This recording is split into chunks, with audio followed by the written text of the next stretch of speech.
দামি ওই ব্যক্তি যে আমাকে বেশি ভয় করে, যার তাকওয়া আছে।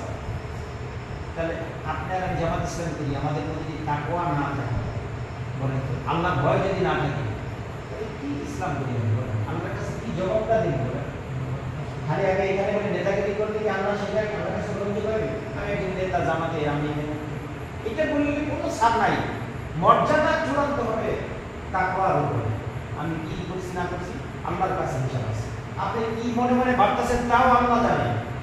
আপনি কি চিন্তা করেন আল্লাহু আলিমুম বিযাতিস সুদূর, তিনি জানেন সব।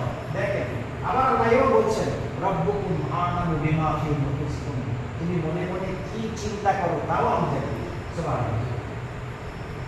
তাহলে আমরা এই সব বিষয় নিয়ে পারস্পরিক যে আদান দেবেন, আদান দেবে দিয়ে দেন, আদানের পরে বাকি কথা বলে শেষ করে দিন।